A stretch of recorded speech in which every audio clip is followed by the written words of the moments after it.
The Oruga Podcast.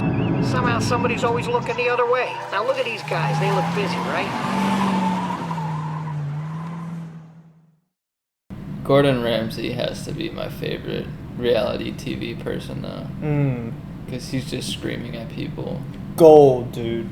That is, when we were watching highlights of Gordon Ramsay. MasterChef. Yes, dude. MasterChef was so funny. Yeah. Am I supposed to eat this? Really? I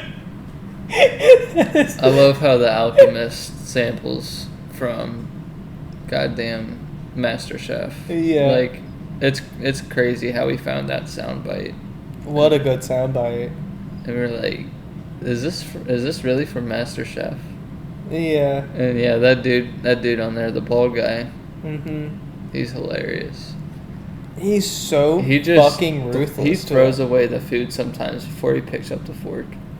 I love when he grabs the fork, puts nothing on it, and just licks the blank fork. He's like, this was shit.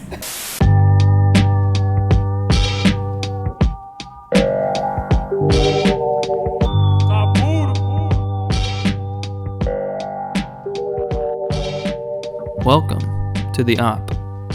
Be sure to check out Oruga's shop. We make shirts and hoodies that are comfortable and stylish. Follow @ShopOruga and visit orugastore.com. That is ORUGA store.com. Beat produced by Saipuda. Check him out at saipudabeats.com. Welcome back to the Op. My gosh, this is exciting. Okay, so I watched a movie last night. It was the last movie of not the Lord of the Rings, but The Hobbit. Have you seen all the Hobbit movies? Yeah, it's a sequel, or is it a trilogy? It's a trilogy. The Hobbit. Yeah. It's 3 movies, right? Okay. It's like, the 5 armies, the desolation, and Smog. then is it just the original one? Something about journey. It's like Journey. Yeah. I know which one. The first one's a journey, like the beginning of a journey or whatever. Yeah. But I was watching the 5 Armies one, and it's a 3-hour movie. And aren't they all? They're all. I guess they're all. Yeah. Lord of the Rings is just a long series to get through. But when the first start of Desolation of Smog is immediate action. I mean, that movie is just action from the beginning to the end of the movie. Like, only towards the end of the movie, it's like, it's not like, it's the last, at the end of the movie is the only part where I don't see people dying. Like, the whole movie's just but anyways, what I wanted to say is that, the Hobbit movies are so much better than the Lord of the Rings. I've watched all the Lord of the Rings movies. I do like the plot better. And they get right to it. There's no fluff. Because in the Lord of the Rings, there's so much fluff in those films. All I can remember is the second Lord of the Rings movie with the trees. You know how long those scenes are where they're just on the back of that old ass tree. Yeah. Sam and what's his name? Gosh, I don't know. I don't even know. Sam and Frodo that's the duo I'm thinking of. Mm-hmm.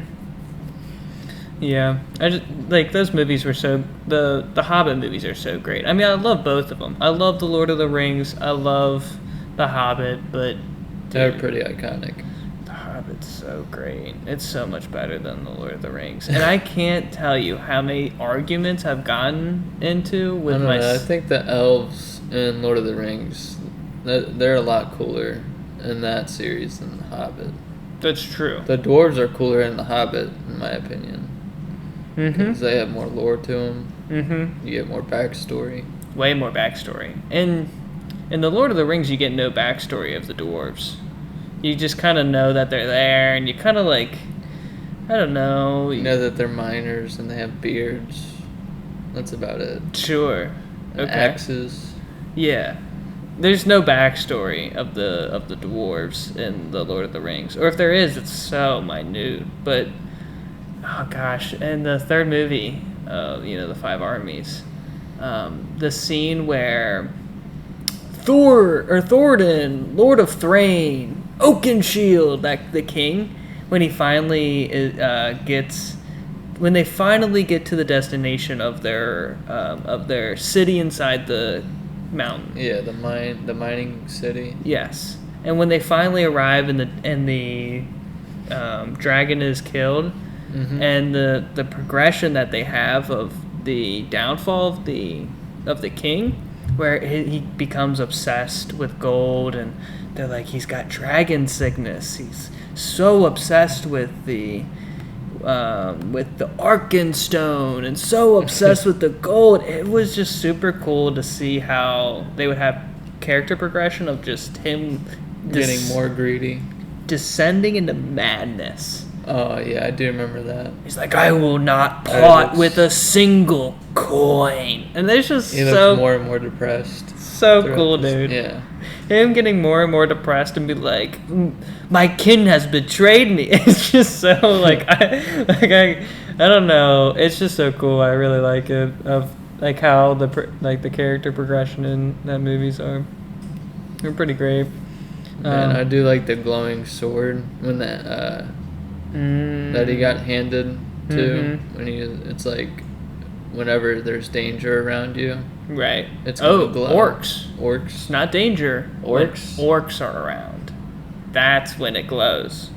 That's a weird technology. It's technology. I mean, it is something like, what would you label it as?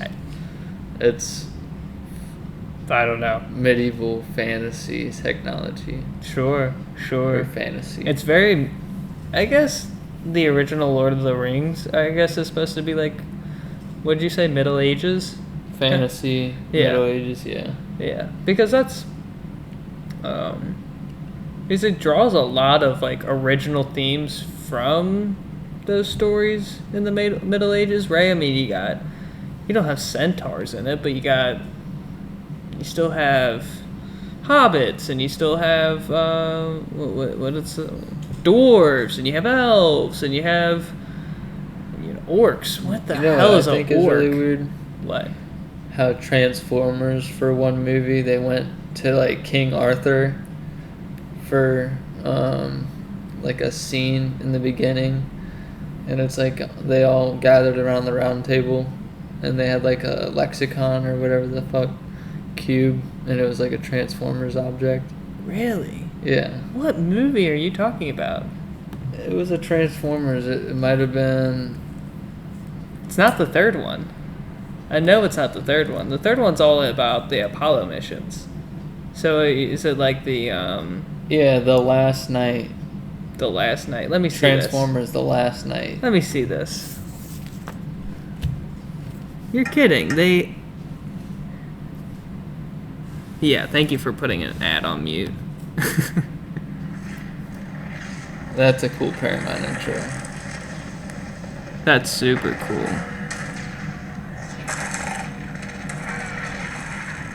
Whoa. Yeah, they started Transformers: The Last Night in medieval times because they were getting attacked. This is so interesting. So what we're watching right now is a medieval battle between, I guess, England or France, maybe, or what It's is now the King Arthur story. Okay. But their take on it, That's very fascinating. I've never seen this Transformers movie. Is it a good movie? It was interesting, yeah. What year was this? 2 years ago? They really went full ham into this like theme of King Arthur and all the horses and the round table concept was really interesting.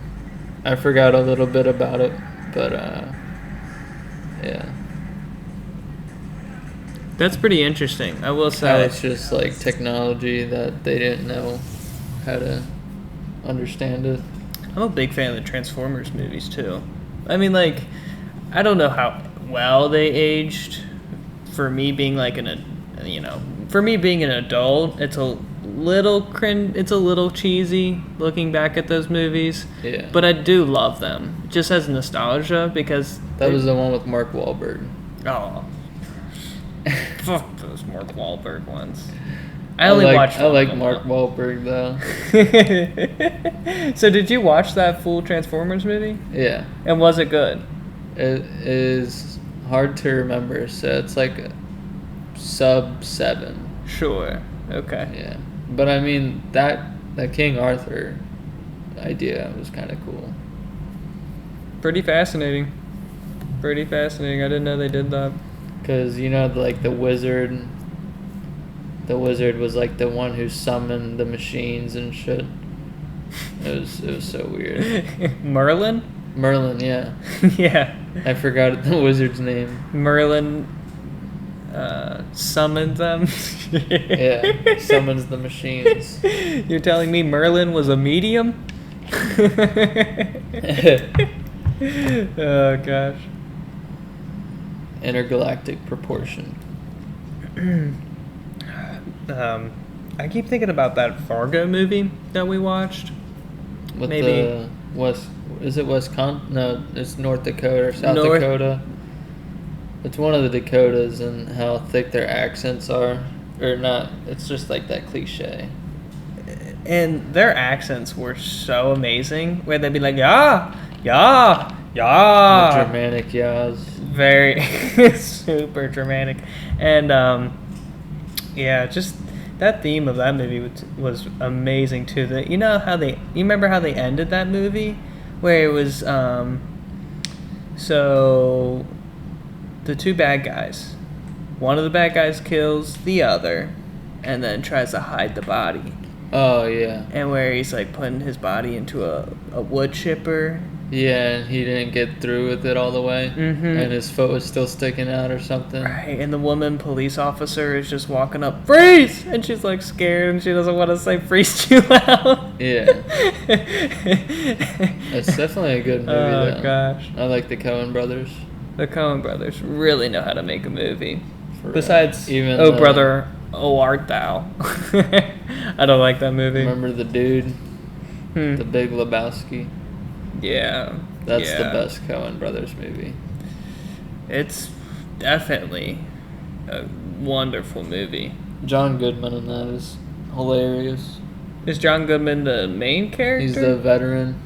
Yes. Yeah. Yes. And they all are in love with bowling. The trifecta of laziness, man. Bowling, darts, and pool.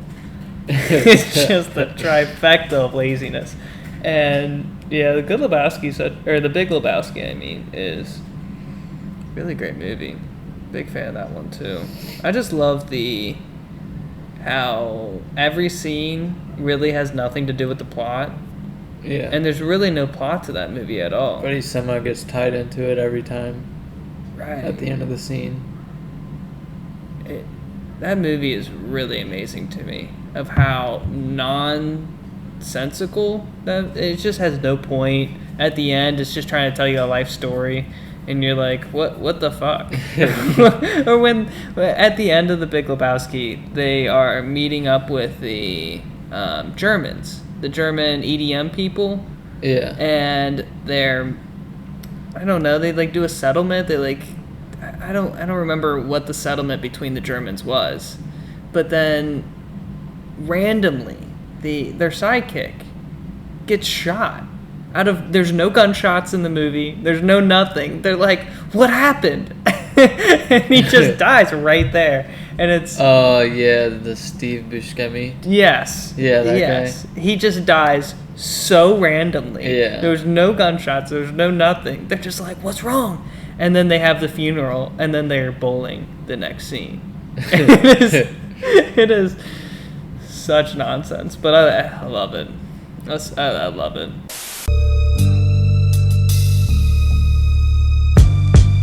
Looking for comfortable.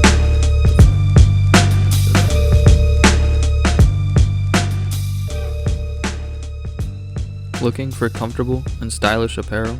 Something right up your alley? Oruga has a collection for you. Monochrome features sleek black and white designs. The Workweek in Thermal features pops of vibrant color. Check out orugastore.com for unique styles and streetwear. On the drive here, I was witnessing a really small truck pulling a 25 or 30 foot boat.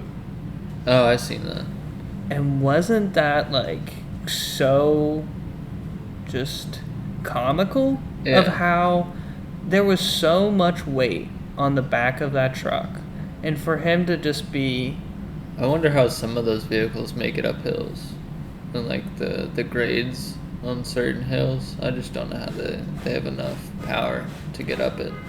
I don't think they do. They barely have enough suspension for their front tires not to lift off the front.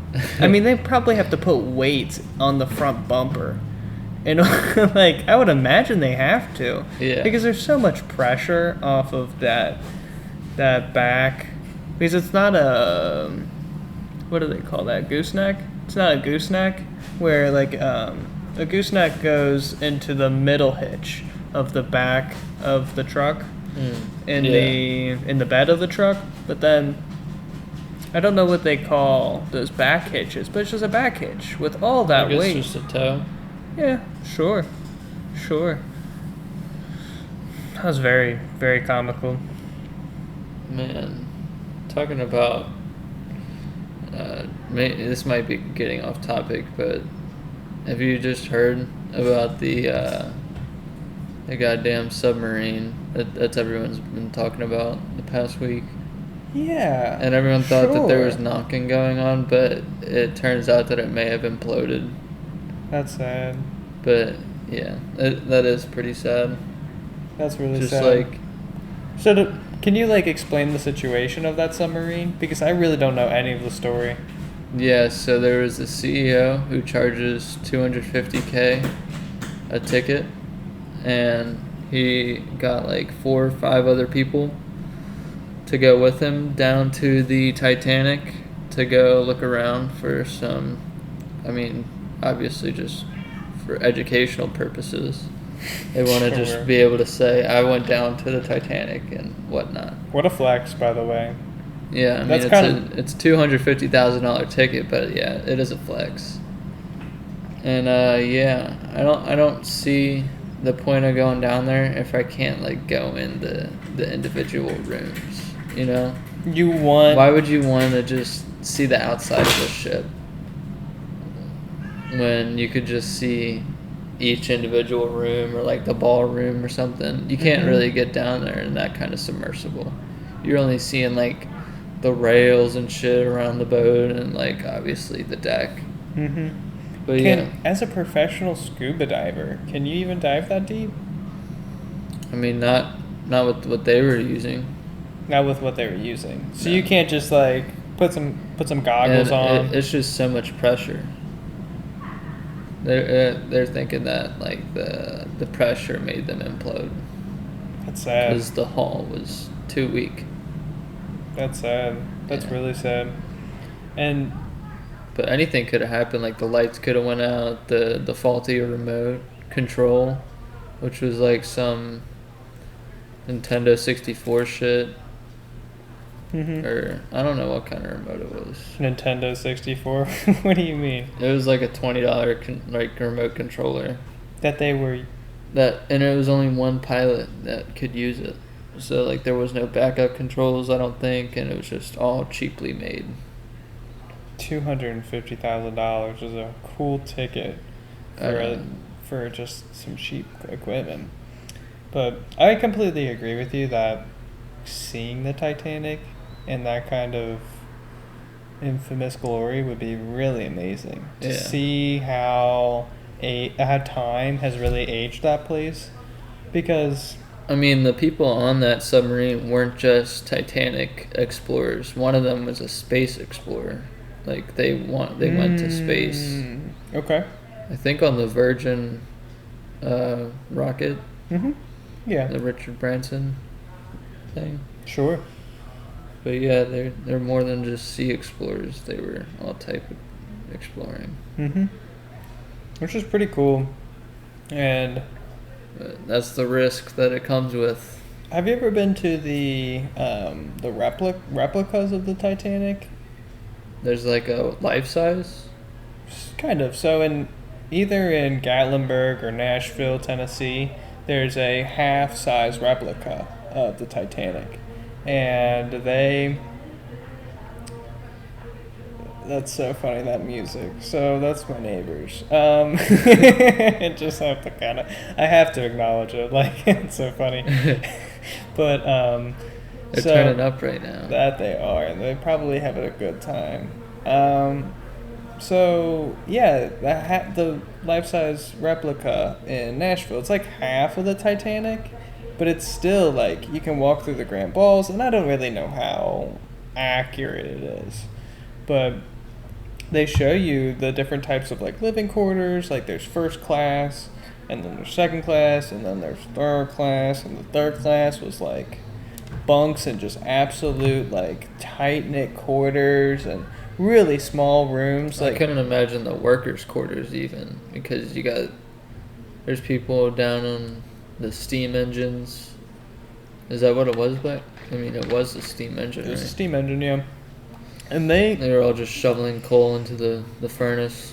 You know, when I say this, they say there's a couple conspiracies that the Titanic didn't fall from an iceberg, that it fell from it, or that it sunk from explosions in the engine rooms, and that was the jolt that they felt when they hit. I'm saying this in air quotes, hit the iceberg.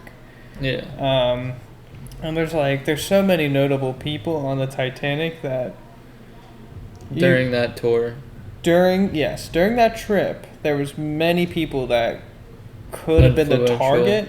Yeah, influential and had many enemies.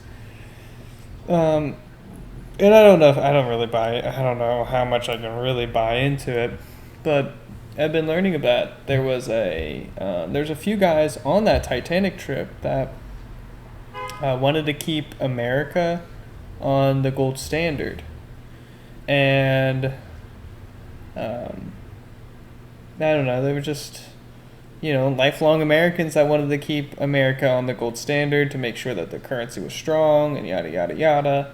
But then I really heavily researched when America changed from the gold standard, and there's so many different answers on Google on who and when did the gold standard change in America. Like, I see Teddy Roosevelt results of when he's saying that, they took it off the gold standard, and then there was Richard Nixon, which is in the 70s. So that's a huge gap of it's like 50 plus years. Yeah, and I couldn't get a straight answer on Google when the gold standard changed. So, it would have been too much of a coincidence if the Titanic sunk around Nixon getting off the gold standard. Yeah. It would have been Titanic sunk too well. When did the Titanic sink? In 1912? I thought it, yeah. Somewhere around there, right? 1912 seems like a healthy year. Because it was before World War I, which is 1912. Really? I hit it on the dot? You hit it on the dot. Fucking go! Historian. Yeah. Have you ever seen the movie Titanic? I have, but I mean, I didn't really stick through it. Sure. I understand. It's a hard movie to keep the details and have them all in your head. There's some movies that just dude, you can end it at 2 hours. Yeah. You can end it at 1 hour and 20. But you insist and insist and insist to have more and more plot. And that I don't get. I haven't seen the new Avatar movie yet, but the new Avatar movie's in 3 hours and 15 minutes. Yeah, I didn't see that either. Just because it is very long duration. Dude, who can sit through that? I can sit through a 3 hour podcast. That's not that difficult to me. But sitting through a 3-hour movie at the movie theaters, oh my god, that's miserable. Because you're talking... Yeah, and those recliners, you're falling asleep. Yeah, yeah. Or just miserably have to go to the bathroom and you're like, is this a good scene to do it in? And like... oh gosh. I really loved the first Avatar movie though. I mean, like, it was a... I remember seeing that in IMAX. It was really good. As a kid too. Perfect movie as a kid. I mean, like... at this age, it doesn't really age too great. Being able to sit through all of it, and you're like, okay, these are very... It's all CGI. It's all CGI. Green screen. All the characters are very typical. They don't really go out of, like, cliches. Like, it's very cliche driven. And, yeah. You know what is worth getting into?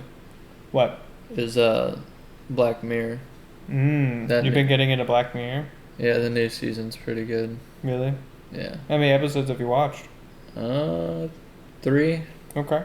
Yeah, okay. 3. And is it like different characters each episode? Yeah, it is. I feel like it's more bingeable than like American Horror Story.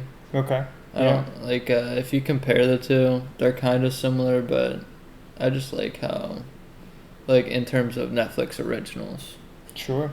Because the shit that Netflix be coming out with, it feels like all the same almost. Like it gets very, I don't know, blended into the same genre. Sure. But yeah, this new season's pretty well written. There's a few episodes of Black Mirror that I've seen that still stick with me. Yeah. Of how scary they are. I like the episode where there's like everyone's in a computer game world and it's like Star Trek type shit.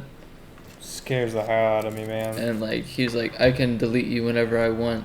Right. You don't know which replica of you is the real one or whatever. They're always dealing with that kind of subject. It's like replicas of yourself. There was one episode I watched. It was called Crocodile. I have no idea why it was named Crocodile, but the episode went over recording memories. So this chick... is that the black and white episode? No. So it's all about recording memories, and how the police use these recording memory devices to, like, report crimes.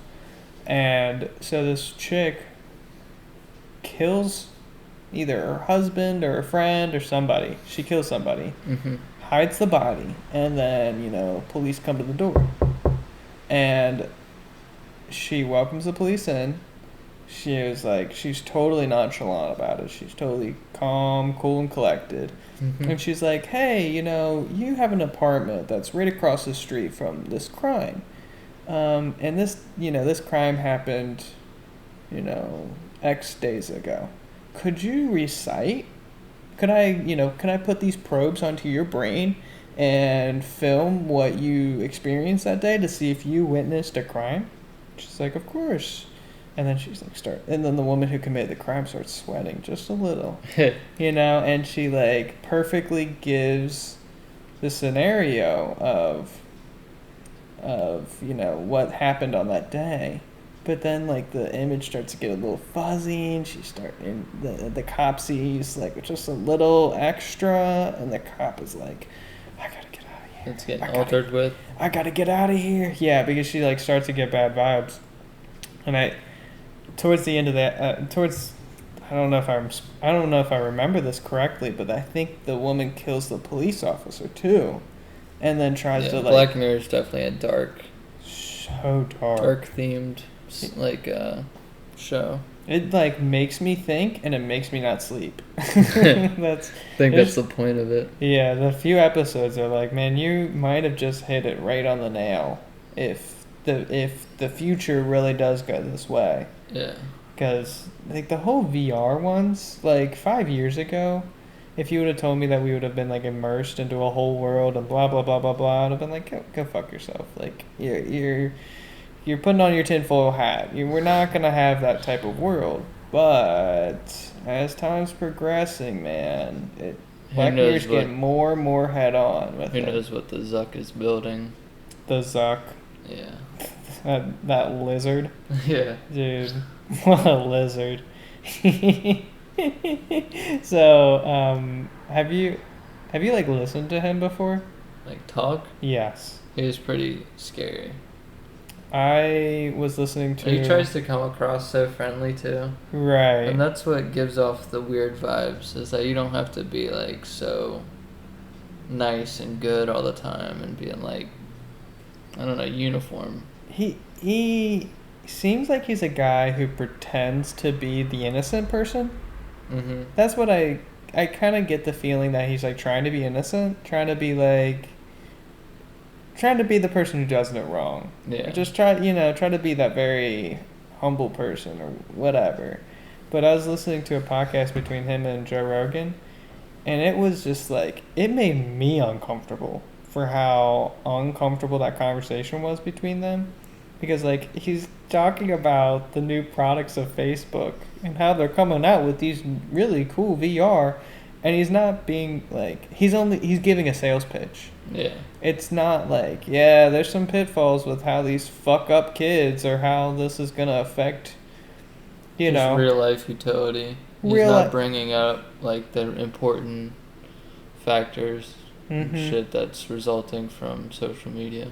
Oh, yeah. There's no way you could corner this. Once you build a social media, you're responsible for it. It's like, I don't think he's carried that flag all the way.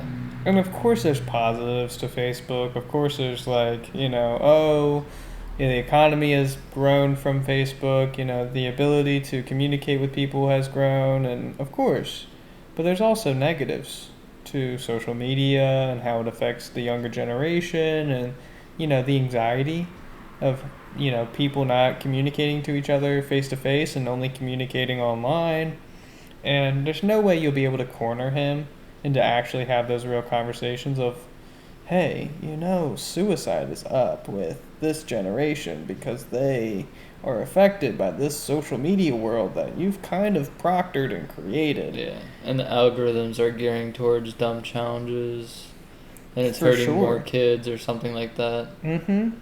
And they're not doing anything to stop it most of the time. Yeah. The epitome... Or just not taking the appropriate response and action. Of course. And I think the peak of stupid challenges was the ice bucket challenge. I mean, some of that was for a good cause, but... Of course. But you can give money out any day of the week. You don't need to throw ice water on yourself. And then nominate 3 more people that have to suffer through the same thing. It's ridiculous. Like we're all suffering for a good cause. Yeah. We all have to. There's no avoiding the ice bucket challenge once you're nominated. I wonder how that started. I don't know. They're like, we need a challenge so that people can suffer. There is no reward for doing it. You're just cold. What's the next thing? I'm gonna say throwing throwing hot water on me. Okay. That's gonna be the next challenge. Like boiling water challenge. You just gotta. Why is this trending? Oh, it's for a good cause. That's all that's the hospital needs more burn victims, so we're gonna supply them. More burn victims instead of heart attack and diabetes. That's a good way to give some money to your local hospital. Sure. Everyone should do the boiling water challenge. Gosh, today I was at a family party, and I was talking to one of my younger cousins, and he's like 10 years old, and he was talking to me about memes, and he was like, and I was like, what's the oldest meme you think you know? And he was like, it's probably in the 1990s. I was like, what? I was just so flabbergasted on the depth of how much he wanted to talk about memes and all the different memes he knows, and that was just blowing my mind of how the kids now grow up. Because when we were 10, 11 years old, were you talking about memes? Hell no. No. Memes are just becoming a thing in terms of like square boxes being posted with the text on the top and then the text on the bottom. Mm-hmm. That's Instagram freshly just came out. and Nobody like, was using you it. know, those like hand-drawn little faces that are like the reacting ones. Yeah. And it's like the fuck, the trolling face. Sure. Yeah, I remember when all those hand-drawn memes were floating around. Mm-hmm. Just like you would put that as a reaction underneath a post.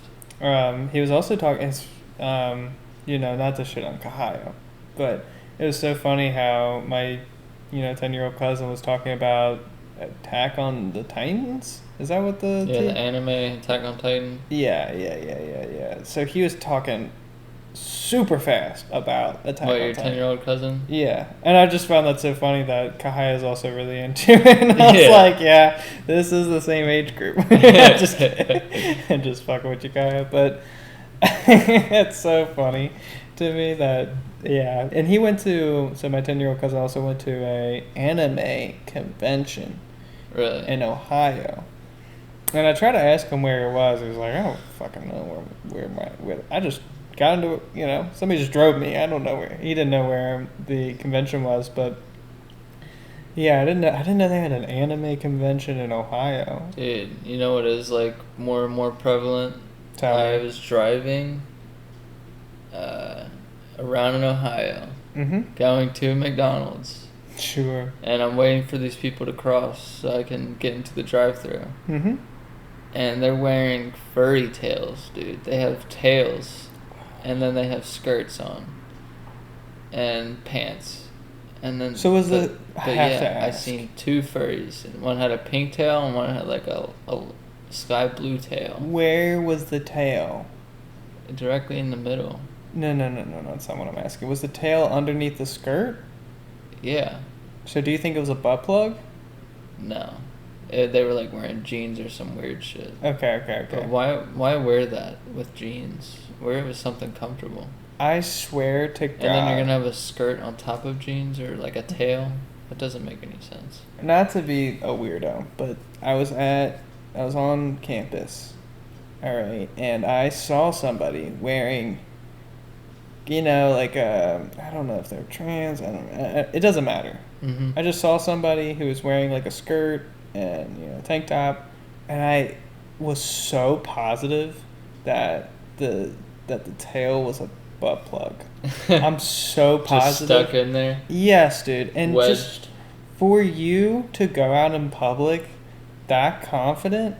I mean, amen to them on that, but like it was just. It does require a lot of confidence. Be like, I'm repping this today. I'm repping my green tail. I mean, God bless him. Tail. God bless him for doing it, but like, it was a culture shock. Just a tad bit for me, just to see that out in public. I mean, I know I've heard about it, heard rumors. I've heard they exist. I never thought in a million years I'd see it in public. The first time I seen a furry was at the Walk for Life in Washington, D.C. And that... Really? Yeah. That's the kind of group I was not expecting to support pro-life, You saw a furry? So when you did the Walk to Life, I know you were in high school, right? Yeah. Okay. And I remember pointing it out to people and being like, yo, This that's like a blue fox thingy over there. That's a furry. 2017, 18, Yeah. right? Somewhere around there? It was like 6 years ago, 4 years ago. And you had the Walk for Life, let's just clarify, is a Christian/Catholic event in Washington to go against abortion laws. That is not the group that would also have a furry. Furries would associate with. Sure.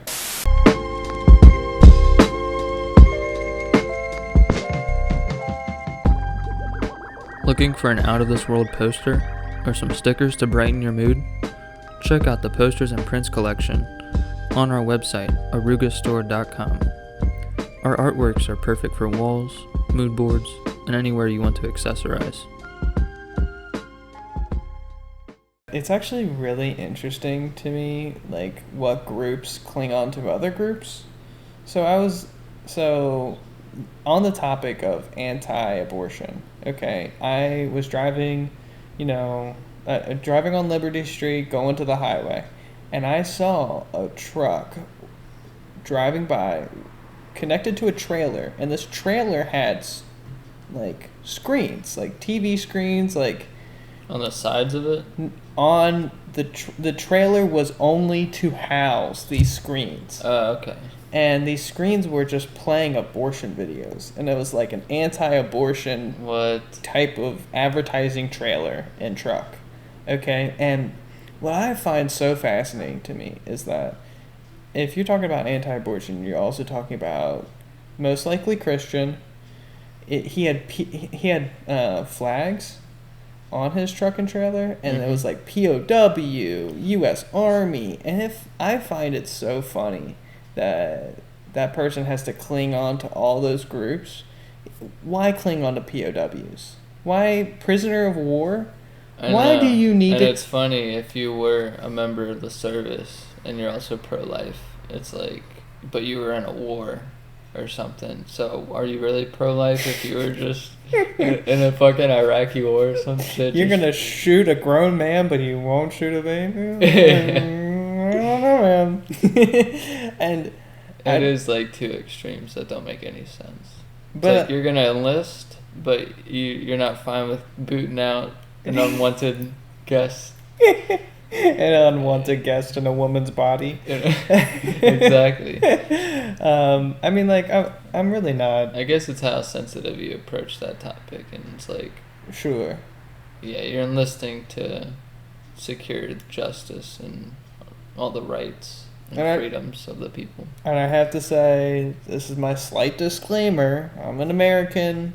I love being an American. I love the safety of America. I mean, the Army and the military provide a safety for America that I love. And, but I also... America needs to pick a mindset. I don't know about that. I mean, everybody can coexist and have their own beliefs, but just the fact that you have to cling on to all the groups is really fascinating to me. And so when you say furry, you immediately mean liberal.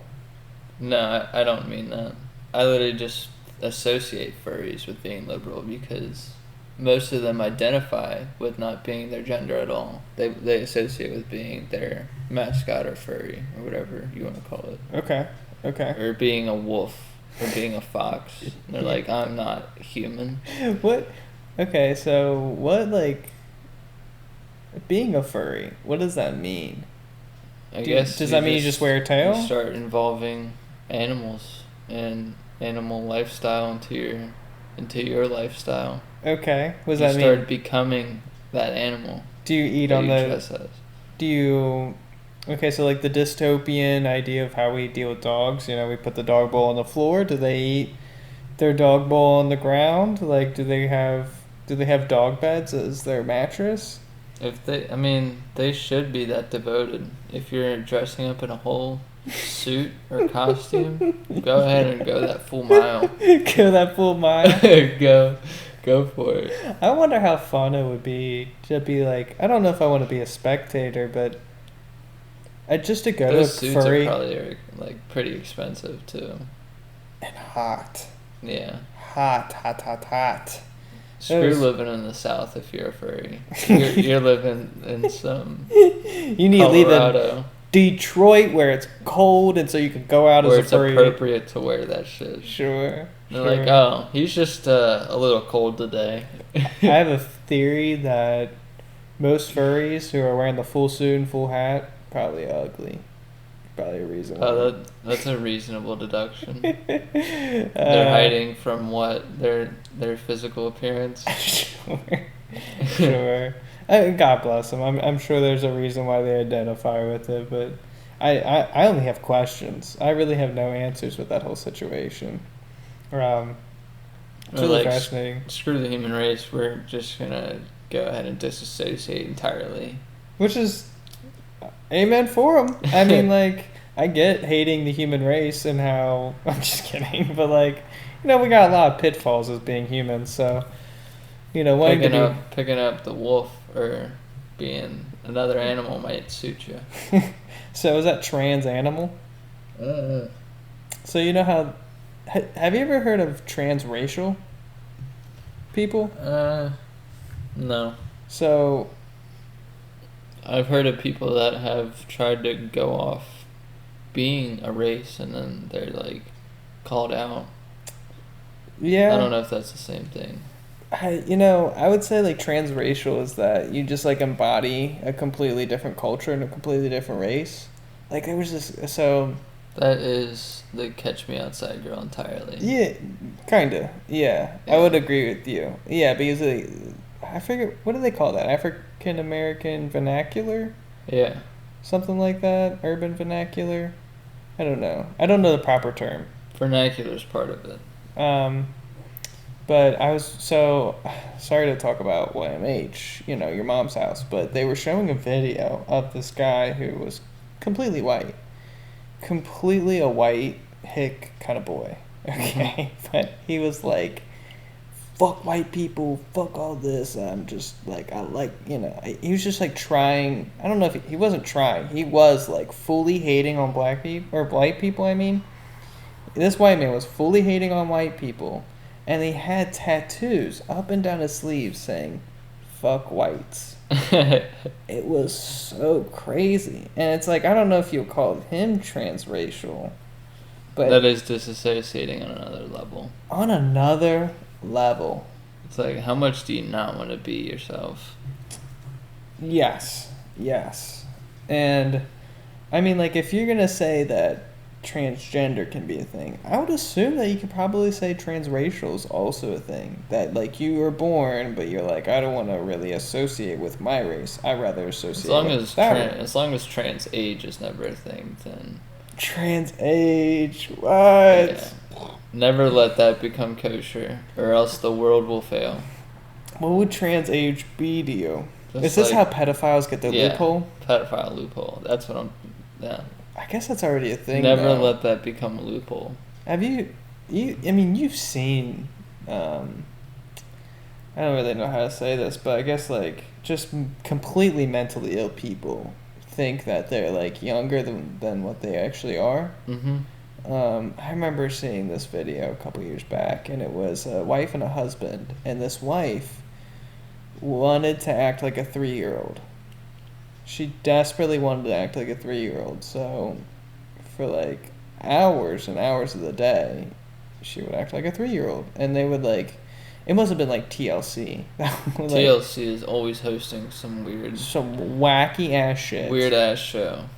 Dude, TLC is The fact fucking that you on can it. make content over Mental. morbidly obese sisters Mm. and then just track their progress. It is kind of creepy. What was that, 1,000-Pound Sisters? Yeah. And then come up with a catchy title and just name it on like it's the next series. Yeah. Watch the next season. Dude, TLC's on it for They just make- wacky TV They do shows. make the most unbelievable people famous. 90 Day Fiance, 90 Honey- Days remember After. Honey Boo Boo? Oh, that was TLC too. That was TLC. Am I really about to say that is I think Wife Duck Swap. Dynasty? Wife Swap was a funny ass. I don't know if it's TLC, but that was a funny show. Duck Dynasty? Yeah. I don't know what show that was on, but Seems like the same crowd. They made bank from duck calls. You know, they have a podcast. That Sal guy has a podcast. That's interesting. He's got views, bro. He got views, and I'm sure every single podcast. He's probably selling like beard oil, duck calls. He's probably got the merch down. He's got dry rubs for I his bet he's- steaks, yeah, for I his bet he's ducks. got everything. He's probably selling dogs too. I'm sure he's like Selling duck. I'm sure he's like, I got this perfect breed of dog retrievers, and they are just Dog- absolutely For amazing. duck hunting. They do not. Let me repeat. They do not hurt the duck at all. They just put them right in their mouth, and they just retrieve. Oh gosh, I couldn't imagine going down the hunting avenue and you're just selling everything hunting related.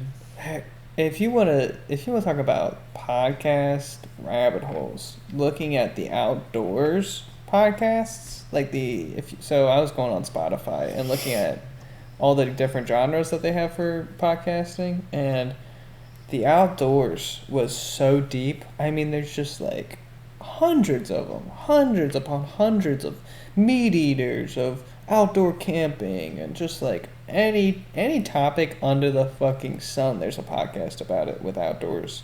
Yeah. And I just find that so fascinating that they're really like capitalizing on it as like it's just a capitalistic. I do think content where people are like hunting and fishing and shit, and you actually see them capture like their meat or their food and like boil their water appropriately. I think that is pretty like a cool experience to watch because you're watching someone survive.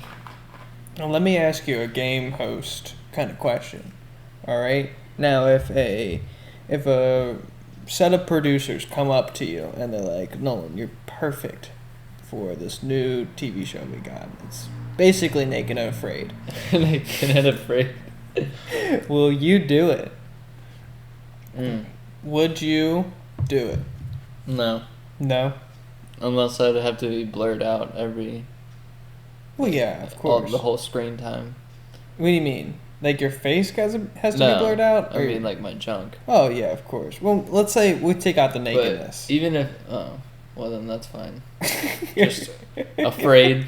Just afraid. In the wilderness.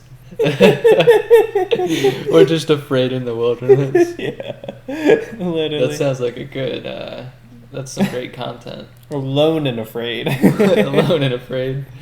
Because these, so for most of those shows that I mean, like the real ones. I'm talking about the real ones.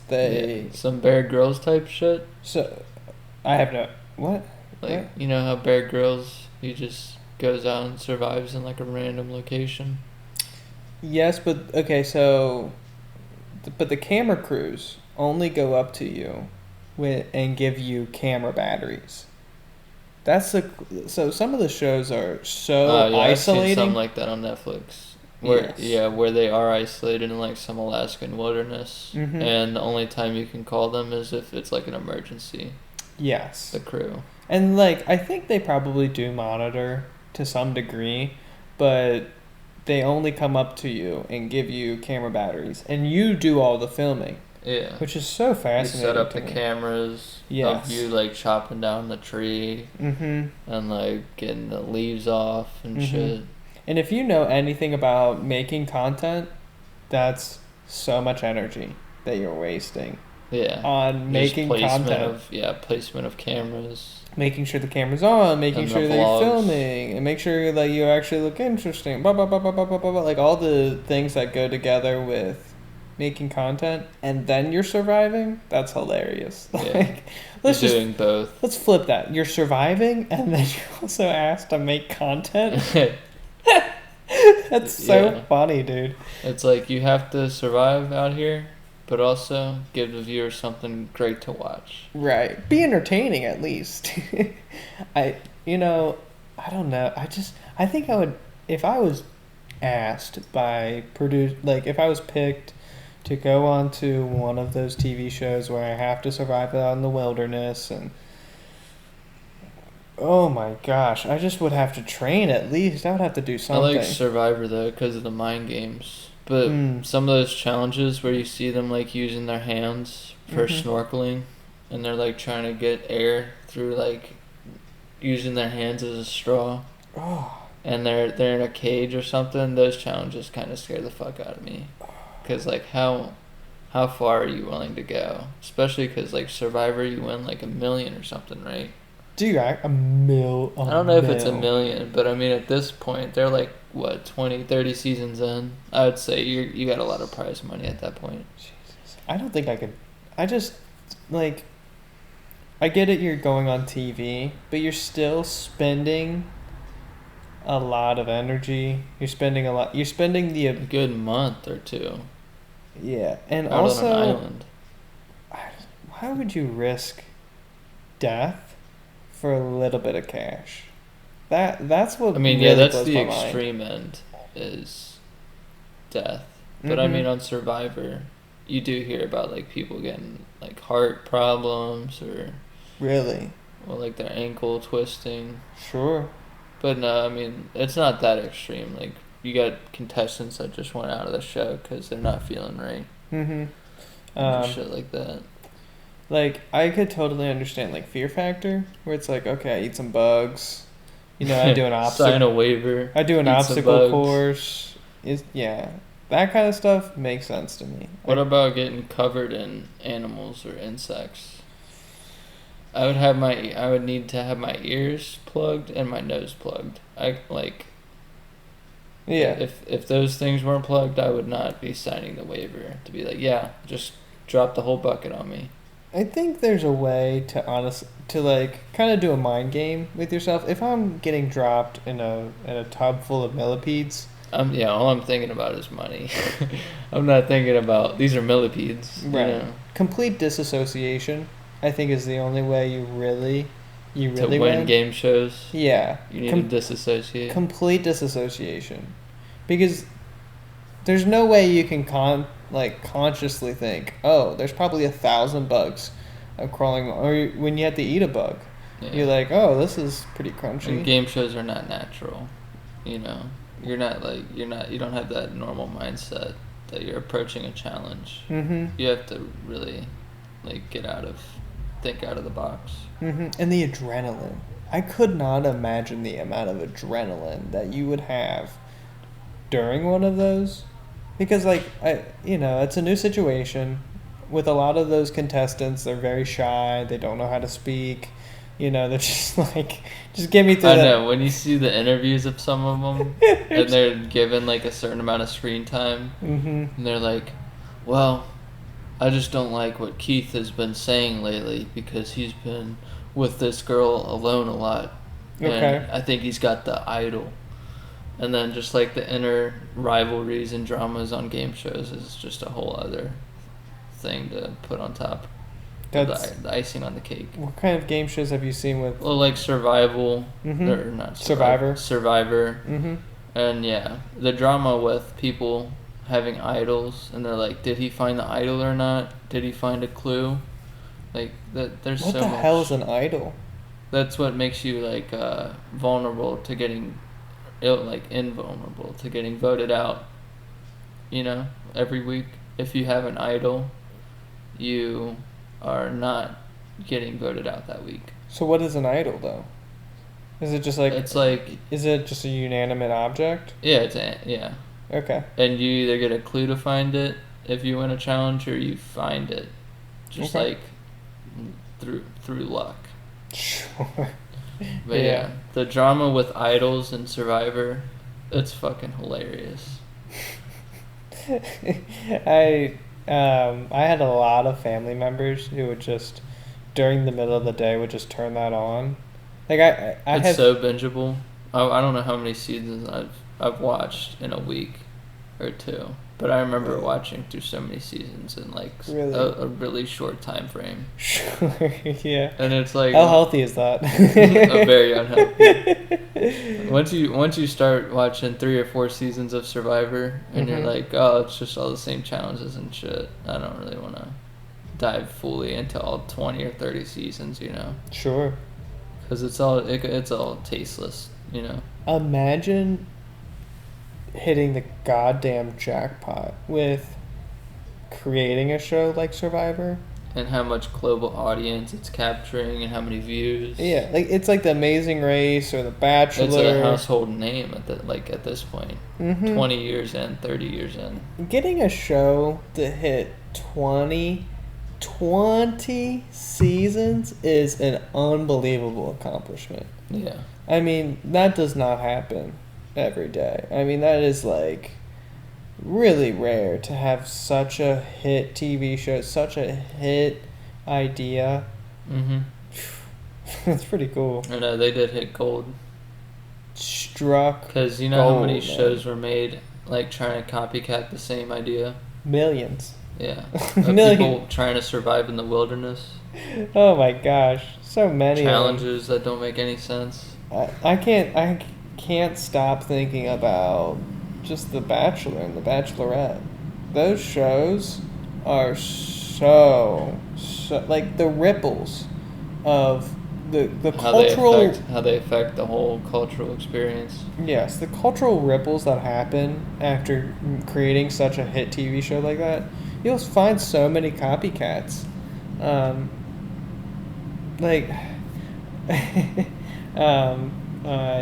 I don't know much about Jersey Shore, or I guess like Big Brother. Like that's a whole. MTV's got hella reality TV. Mm-hmm. And yeah, it's a hard thing to dive into, reality TV, because more than half of that bullshit is real. It's all scripted. Okay. And yeah, it's hard to keep up with, because once you're like, oh, he already cheated on her, I don't know who he's with at this point. Why do I have to keep details in my head? Mm-hmm. Jersey Shore is just like, they want to slam everything onto you at once. They're like, oh, this is Ronnie. Mm-hmm. He's got 4 girlfriends, and he's got one at the crib that he's cheating on. Or just like... Sure. I don't know, all those characters have... I like how I say characters. It's because they're definitely not portraying how they really are. No, they have to have a heightened... ego? Heightened annoyance. Just like heightened... Just, yeah, personality. You do have to be annoying. You have to just be a personality. Yeah. You have to be an uber... You're going to lean into whatever personality you can find, I guess, to try to become a TV star. Mm-hmm. I couldn't imagine being, this age, 22, and being young and dumb and being like, I can get to be on a TV show? Oh, God. And it's just like... They're going to give me bags of money? All I have to do is win and do these challenges, and it's like... I could understand the spiral that I would mentally have, and be like, I gotta be the most interesting. I gotta be the most problematic. During the interviews. I gotta be fucking crazy. I could imagine just being that absolute insane. Gordon Ramsay has to be my favorite reality TV person, though. Because he's just screaming at people. Gold, dude. That is, when we were watching highlights of Gordon Ramsay. MasterChef. Yes, dude. MasterChef was so funny. Yeah. Am I supposed to eat this? Really? I love how the alchemist samples from goddamn MasterChef. Yeah. Like, it's crazy how we found that soundbite. What a good soundbite. And we were like, is this really from MasterChef? Yeah. And yeah, that dude on there, the bald guy. Mm-hmm. He's hilarious. He's so fucking ruthless. He throws away the food sometimes before he picks up the fork. I love when he grabs the fork, puts nothing on it, and just licks the blank fork. He's like, this was shit. Yeah, he just got drips of the sauce on the fork. It's like, I'm not even going to try this garbage. And I find the whole MasterChef thing is that you are not going to find an amazing chef in those kind of scenarios. He was like, we are trying to find the world's next biggest amateur chef. Mm-hmm. And how are you trying to find the next biggest amateur chef? All you're interviewing is amateurs, Sure. And I love how the people that they pick on that show are doomed to fail. Yeah. And I think that as like a producer of a show, that's what you do. Those are the types of people that cry on camera. Yes. They're the ones getting a reaction out of. Imagine how much of a horrible human being you have to be like, let's say me and you are on the casting directors. Yes. We're just casting people. We're talent pickers. And we're like... Talent agents, yeah. We're talent agents. And we're sitting down and we have a line of people outside the door. And one of them comes in at a time. And imagine one person comes through and they're like barely holding it together. They're barely a chef. They're barely able to even have a conversation. They're like, I didn't bring my frying pan. Yeah, and I only know a few recipes, but I really want to be on the show. And then they leave, and you're like, that was the perfect person. They're gonna cry on set. Get them through. Get them through, and then you'll find the competent people who probably won't crack under pressure, and they're like, "Fuck you, you're not getting on the show."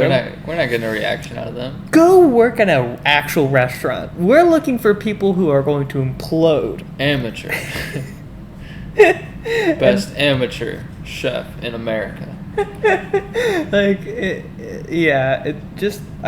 It is so amazing to me how they pick people who are just doomed to fail. I really love it. It is like, it's just, it's so hilarious. The highlights are amazing. They don't just let anyone through the doors. They let the most vulnerable through the doors. Have you ever watched like the cake-offs and the bake-off ones? Dude, that's such a huge Netflix niche. Yes. They hammer that down. My favorite is the Great British Baking Show. Right. That's what I was about to start talking about. It's because... Dude, they even have like the goddamn season, like different seasons. Like winter themed. They have Christmas themed Great British Baking Show. I find it so funny how those people are just across the Atlantic from us, and they are so much different. They speak the exact. We Make speak it the such fancy cuisines though. They look amazing on there.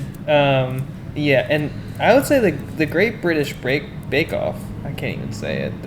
I'm not even gonna say it again because I'm gonna fuck it up. You're gonna butcher it. Blah, blah, blah, blah, blah, blah. Anyways, they pick good contestants.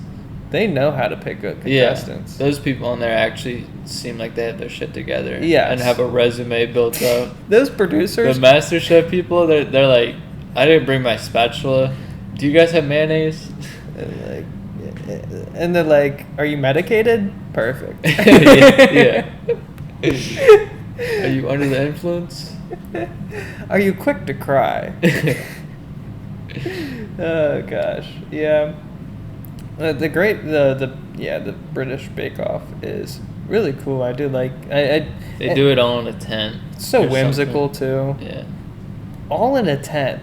That part I don't get. Yeah. I don't get that part. Why do they do it in a tent? I don't know. That makes no sense. You know, like those fairground tents, though? Yeah, of course. It's like a big white one of those. Right. And then they just have like 10 stoves. Mm-hmm. Is it because they want an easy cleanup? Like, I don't know. It is weird that it is like partially outside, though. It must be either they're like, it's cheaper venue, or it's easy cleanup. Yeah. And I can understand both arguments. But the fact that you're like, you have this multi-million-dollar... You got Netflix helping you out with funding. For sure. How can you not have like a nice setup? Yeah. You know, how could you... There's not one building that's going to host you guys? That seems a bit ridiculous. But isn't it filmed in like the front yard of like a castle every single time? It is like some sort of castle. Which... That's also funny to me. Like that they're like, yeah, the castle's over there, but we're over here in this over here in the baking tent. Yeah. And the people that they pick for that show, the British Bake Off, those are funny too. The comedians are so much different than. I like their humor a lot. Really? Yeah. That's fast. I don't really blend well with it. I'm just so used to American comedians. And American comedians have a very specific way that they like, I don't know. They just have a completely different demeanor. They dress differently. Yeah. Like they're British, British, more punchliney. Way more punchliney, and they're a little more casual. Yeah. They're much more casual, but the British ones are like wearing crazy makeup and they got crazy outfits on, and they're not. as a comedian, they're not what I traditionally find as funny. But that's that's just like my taste, I guess. Mm-hmm. But they are just, I don't know, they just are like a smidget different than the American comedians. Like, which I find super fascinating. It's just the Atlantic that separates it. Yeah. Okay, so this has been the op. Check out Oruga Shop, and thank you for listening. And we got to be ready.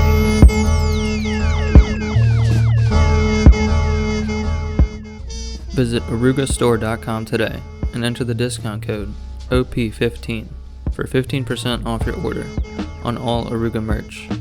Free shipping for orders over $50 is available as well. Thank you.